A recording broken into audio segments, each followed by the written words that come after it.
You are listening to the Overcome Pornography for Good podcast, episode 187, Worthiness Wounds, Part 2, Protect and Provide.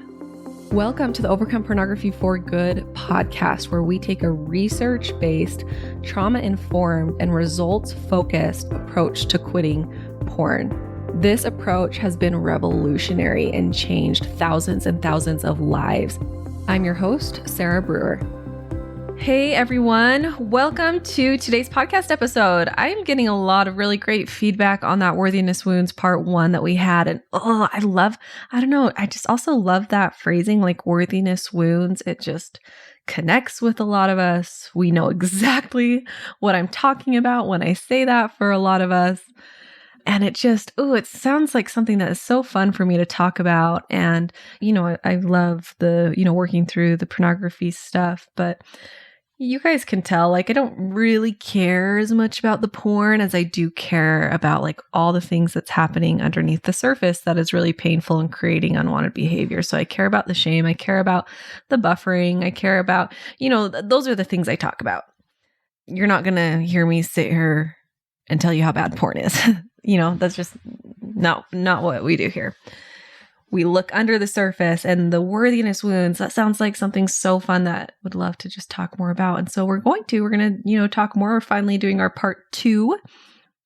For those of you who want more help on this and want to work through this stuff in a really deep way, please consider coming to join us in Overcome Pornography for Good. I have milestones on this stuff. The shame milestone, which is a new one, is really, really, really good for this. And it has exercises and things for you to do and ways for you to actually start retraining your brain around this to heal the worthiness wounds. And then, of course, all of the coaching, all of the support, which we have amazing coaches, and I'm in there, and, just the best place for you to go if you want to heal this is going to be the program. So let's kind of dive into this part 2. I want to talk specifically about the wounding around that phrase, protect and provide for men specifically. So, and, let me just start by saying I love this role of masculinity that a lot of people take on of protection and providing, protect and provide. But when this role of protecting and providing is wounded, it shows up in a way that hurts people instead of helping people. And I also want to make sure that I clarify when I say this masculine energy of protect and provide, I'm not talking about men. Okay.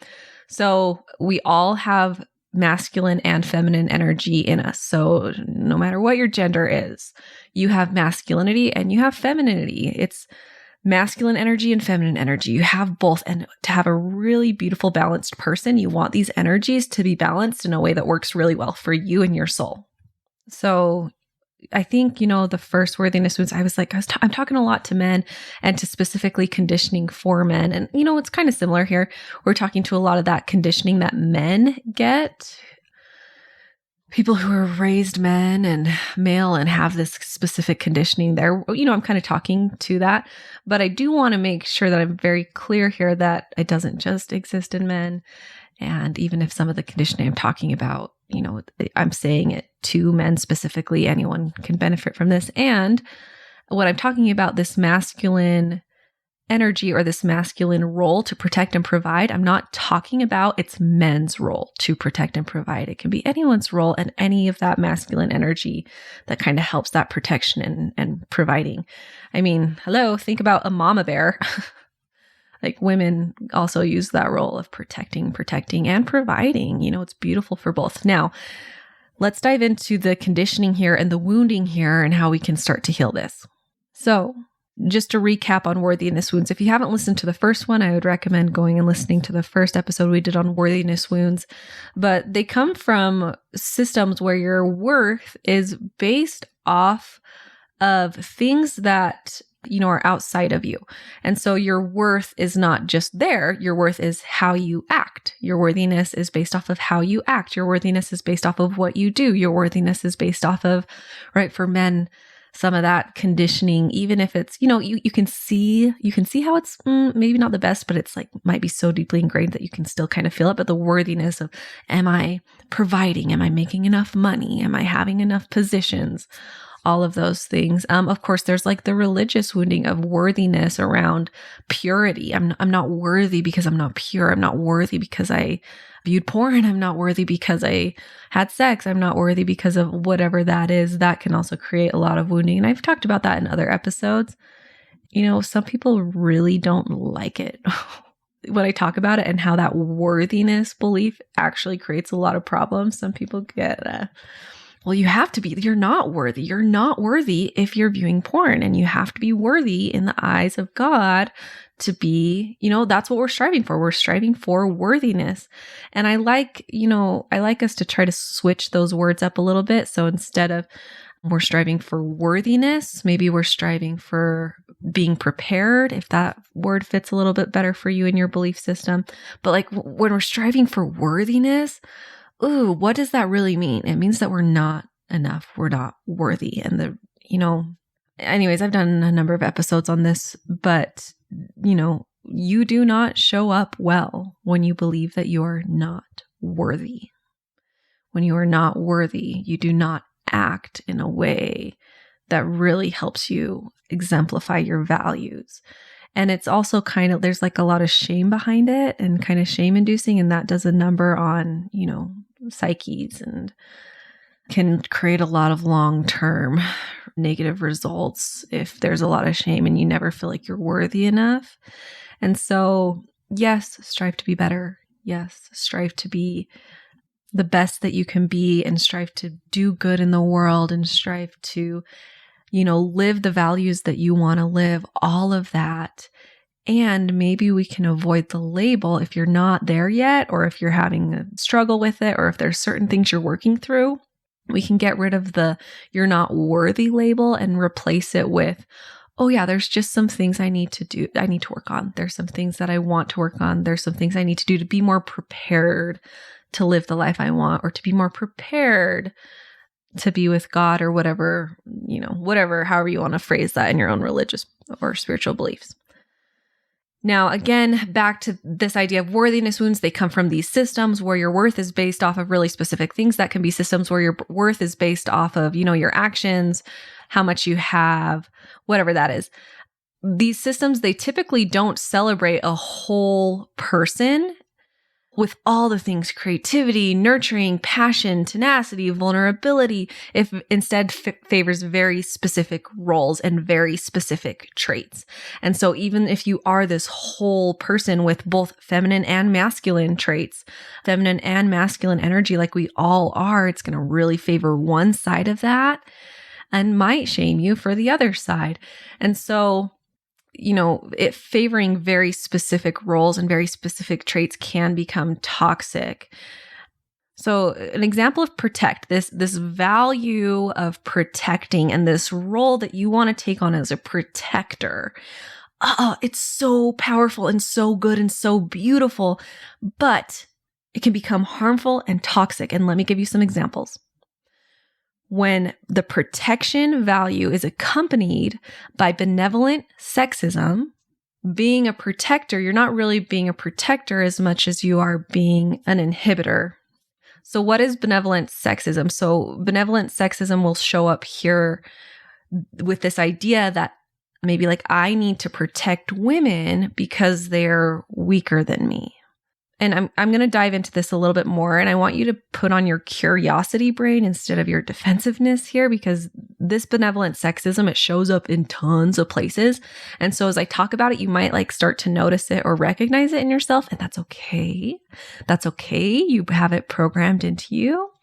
And are you willing to look at it and challenge it so that this role of protector, you can use it in like a really valiant way instead of a way where you're subconsciously, maybe, it's becoming a little bit toxic. Okay. So benevolent sexism, it's sexism that's kind of hidden behind niceties. Sexism that's hidden behind, but we love women. We love them so much. and I protect them because they're weaker than me. So I want you to think of a slave owner, but a really kind slave owner. Imagining back in the day, right? So they're really kind. Their ideas, you know what? I'm providing for these slaves. They would have a much harder time without me. They're lucky to have me because I'm a kind one. I'm a good one. I'm not hurting them physically. This person is still a captor. They still have slaves, which is horrible. But they kind of hide behind, this idea that they're a kind one, they're a good one, so it's okay. So maybe that can help us understand this idea of benevolent sexism a little bit more. What it does is it perpetuates this idea that women are weak and need to be protected by men instead of, I'm a protector, not because they're less than, but because that's who I am. So other examples of benevolent sexism is going to be declining women opportunities, but then praising them for it. So, for example, women are so good. They are already so pure, and they're already so good and so pure and angelic. That's why they don't need the leadership experience that men do. It's like a sneaky way of declining women opportunity, but doing it like under the guise of like real, yes, we love them and they're so good already that they don't need it, right? Or women, you don't get the same opportunities to lead or to be in charge, but that's only because God loves you so much. You're already so good, and your important work is to do thankless and thoughtless tasks. Thank you so much for doing this. I'm going to pedestalize you. You are an angel. You are an angel for doing this. I'm going to pedestalize you, all while, in the background, denying you equal opportunity and continuing to expect you to do thankless and thoughtless tasks. Okay. So can you see where this protection energy, it becomes a little bit toxic, right? When we're using it to continue to boost ourselves up and have some benevolent sexism, or, right, it could be, benevolent racism. I don't know if that's an actual term, but, any of these things, anything behind it, that's when it becomes a little bit toxic. The protection energy also can become toxic when we're starting to protect institutions over people. This can look like maybe protecting like a country, really fighting and protecting a country without looking at the people who are in the country and protecting the people in the country, or this institution like a church, right? So we're really protective of a church, but not of the people in the church. So that's another example where it can become a little bit toxic. Now, the protection energy, when it's so good and it's so valiant and it's so beautiful, I want to talk about this. Okay. And let's talk about this, in terms of benevolent sexism. So the opposite of that is going to be protecting the rights of your female counterpart, protecting her equality to you. So my husband does this so well. He's protected, in our home, we've created a space where we are equal, where we both get to go after what we want, where we're partners. We manage things really equally in the home, and we've worked really hard to create this. And he protects me in that. He protects my dreams. He protects my hopes. He protects my aspirations. He doesn't do that benevolent sexism stuff that says, hey, thanks for being behind me and taking care of the house so I can chase my dreams. And, you don't really have a choice, but like, I know this was kind of put on you, but thanks for just doing it. But instead, he provides a place where we can chase our dreams together and both be partners in our house and both be partners in taking care of our kids. He'll protect me, if anyone makes any little comments about what I do, or, as a woman, you get funny little comments that a man would never get when you work. You get stuff like, sometimes you get like funny little comments about daycare or having a nanny. You get like little judgy comments about that. Or sometimes you get like when I'm out of town for business things, sometimes there's little comments about that when my husband would never get those comments, right? So he's really good at recognizing those and then protecting me when that happens. So, he'll always say something like reiterating how I do a really great job, as a mom, but also that I have dreams and hopes in a business that is really beautiful, and that I'm not a bad mom for leaving, out of town, or just stuff like that. He does a really good job at protecting me in that way. Do you feel the difference between those two types of protection energies? One protection energy is like, yes, you are here with me and I am doing everything I can to help you in a world where men have been the ones in charge forever. In a world where we're trying to make it a little bit more equal for you, in a world where, our mothers and our grandmothers were not allowed to work. Our mothers and our grandmothers were not allowed to have property or have a credit card without their husband's approval. He's recognizing all of that and like really protecting and buoying me up as I'm trying to, live my life the way that I want to. Another way this protection energy is so good, right, is when we're protecting people and specifically protecting children.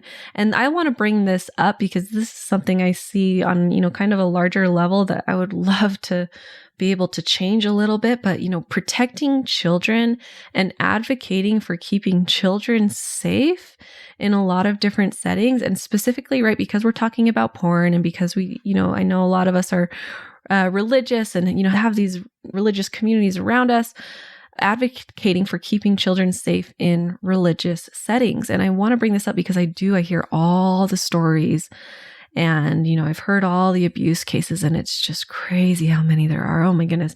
But a way that we can protect children here is advocating for policies in our churches where we don't let kids go into religious meetings with adults alone to talk about sexuality.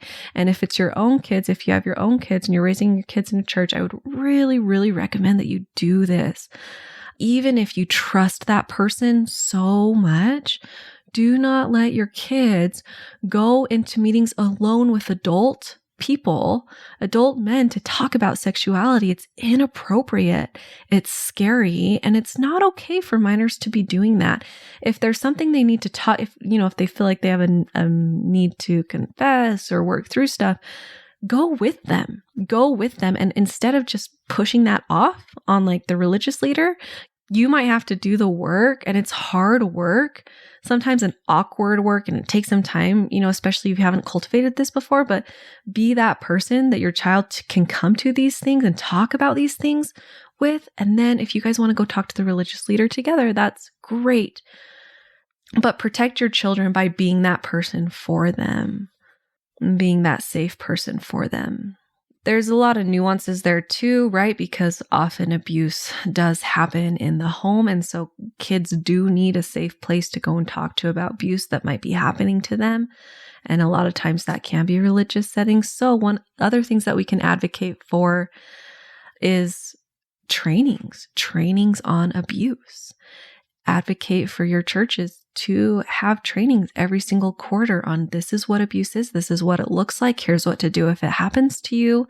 And not just sexual abuse or physical abuse, but let's talk about emotional abuse and manipulation. You can advocate for your congregation to be taught about those things and then how to report those things. And then, of course, I always, if we can advocate for clergy to report abuse. In some states, including Utah, clergy are not required to report abuse. And that's a problem. That's a problem because toxic masculinity or this protection energy, it becomes toxic, right? When it protects institutions. So, we're protecting the institution by not reporting this, but also protecting the perpetrator in the name of repenting. So in the name of we need to let them repent and, offer grace and work through this with them. That's protecting this abuser over protecting children. And we should always, let the perpetrator go through the repentance process while being held accountable for their actions. This really healed masculinity will be able to do that, be able to really protect children and, love and help the perpetrator, but also hold them accountable for their actions, which needs to be done through the court system in terms of abuse, especially with, minors, especially with minors. So that's something we really need to advocate for. Okay, let's talk about provide. So there is so much that we can do too to work on healing this within yourself. And I'll do more podcast episodes on this, but specifically now let's talk about providing.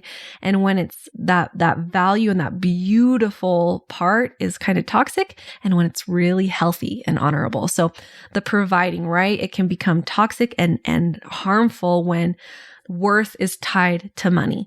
Worth is tied to how much you make, how successful you are in business, how successful you are in your company, blah, blah, blah, right? All of those things. It becomes really toxic when the belief is, I have to provide more than my wife to be a real provider. To be a real man, I have to be the sole provider, or I have to provide the most. Oh, and this is so ingrained, right? When I say this, can you feel how ingrained that belief is in men?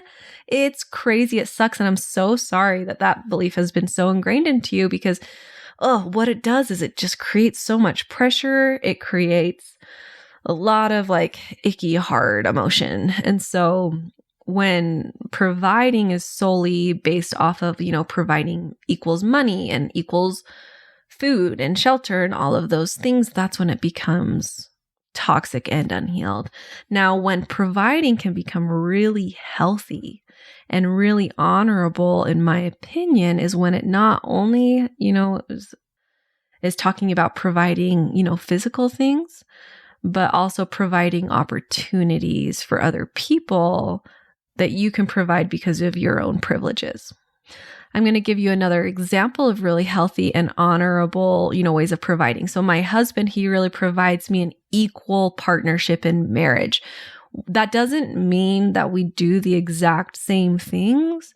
It means that we share the load in a way that really makes sense for our relationship. So what doesn't happen is, typically as women and wives and mothers, you are expected to work 24/7 because you're on the clock when you wake up, taking care of kids, meals, all the things. Husband comes home at 5 or 6 or whatever, and then you continue working while your husband doesn't. That's kind of, the typical way of doing things years ago. But, a partnership marriage is where we're talking about all the things that need to be done in the house together, and we're splitting it in a way that works for our marriage, instead of it all just automatically falling on me because I am the woman, because I'm the mom, because I'm the wife, right? So if just those things automatically fall on you because of your gender, that's when it's like, maybe we need to look at this and talk about it and see if there's, things we need to figure out. So he provides me with an equal partnership in marriage. In our family, what this looks like is we kind of switch off. He'll do laundry one week, I'll do dishes one week, and we both take care of the kids pretty similarly because we both have similar working schedules. But during the school day, right, he'll stay home with them one day a week. I'll stay home with them one day a week, and then we have some childcare throughout the week. Anyways, it's going to look different for every single marriage, but his, really healthy and honorable providing is that he provides me with an equal partnership marriage where I don't feel like I have to fight him in order to share the load. So, and let me make a comment here too. When you hear me say privilege, I want you guys to know that it's not a bad thing. I have privileges as a white person that Black people do not have, and that's not a bad thing. It just means I get to be aware of it and then use those privileges to do what I can to help other people who don't have those privileges also live in a safer and more equitable world. Okay. So for example, part of my privilege as a white person is that I don't go into rooms thinking about my race. I don't notice my whiteness. It's not even something I think about. Whereas a lot of, Black people, as I've heard their experiences, they say, every room I go into, I notice my Blackness. And it's something that I'm just always kind of aware of, that I'm different, right? And so I can use that, recognize that in me, and then recognize that privilege that I have. And then I can use, help my kids learn how to be anti-racist. I myself can learn how to be more anti-racist. I can create business policies where we are, when we hire, we try to make sure that we have a really welcoming place and that we're reaching out to all sorts of people in order to look at all the people who are available to hire, things like that. And so if you have privilege as a man in like a congregation, let's say, right, so you're in a church where women can't lead congregations, but you can, and maybe you do because you're a man. You can use your privilege and that really healthy, honorable, providing energy to provide the women in your congregation with some level of equality, and whether that be advocating for them to be able to also lead because they are women, or even if that's not something that you can do in your religion, there are other things you can do. You can provide them with the ability to like sit on this stand with you. Like the other women that are leaders in the congregation, allow them similar opportunities that the males have. There's lots of ideas that you can come up with, but the main idea here is that we're kind of switching our perception of providing instead of just money, but providing equal opportunity. And let me tell you, like women really, really, really love this. There's that book, ACOTAR, A Court of Thorns and Roses, that is so popular among women right now. They love it. And I love it too. It's so good. It's so fun. But in the book, there's these two different men that this main character falls in love with. And the first man is really honorable, really strong and powerful, but he treats her like his wife that is just, meant to look pretty and be the woman of the house and do all the womanly things. And, his protection vibes with her is like, you have to stay home because I'm scared that you're going to get hurt. And this is me protecting you. And so part of this story is he locks her in the house and it's a big deal. She freaks out, as any woman would, right? Just getting locked in the house. But that's kind of how he uses his protection energy, is like, I'm going to protect you. You're going to stay home. I'm going to protect you. I'm going to go kill all the bad guys. Don't worry. I've got you. I'm going to protect you. Stay here. And then she escapes this and she goes to this other character. And this other character is who all of these women we just love. We love because his protection energy is, hey, you're my equal. You're my equal. And I'm going to protect that equality.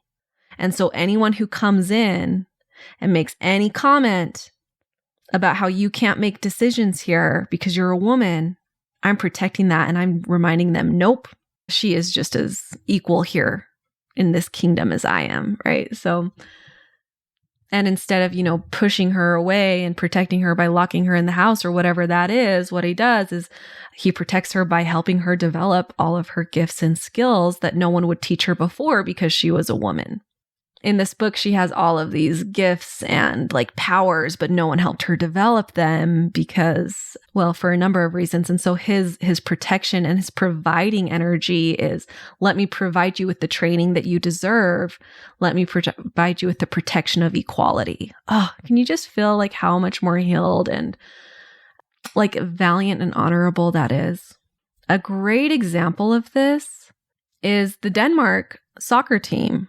The Denmark soccer team the male team recently refused a pay raise and instead asked that money go to the women's team to make the pay equitable. So instead of them taking more, they said, hey, instead of us taking this raise, we'd prefer it to go to the women's team so that they can be equal to us in what they're getting. Now, worthiness wounds and toxic masculinity, when they hear that, they're going to say, well, maybe the women don't bring in as much money. Well, maybe the boys' team is better, so they do deserve more money. Whereas healed masculinity is going to say, let's protect some equality here. Let's provide some sort of equality. And yeah, maybe the men's team does bring in more money, but why? Maybe, just maybe, it's because women haven't been allowed to play as long as we have. So this system of soccer, we've been playing for hundreds of years, and women have only just kind of started in the last however many years. The system has been set up for male sports to make more money. That's how the system is made, so that male sports will make more money. And so maybe it's not because they're less than, but maybe it's because there's a little bit of like a divide in the system here. And if we refuse the pay raise and instead have it go towards the women's program, maybe that can provide a little bit more equality. Can you feel that? Can you feel how beautiful that is? It's so, so, so honorable. It's so much more honorable than, benevolent sexism that I was talking about.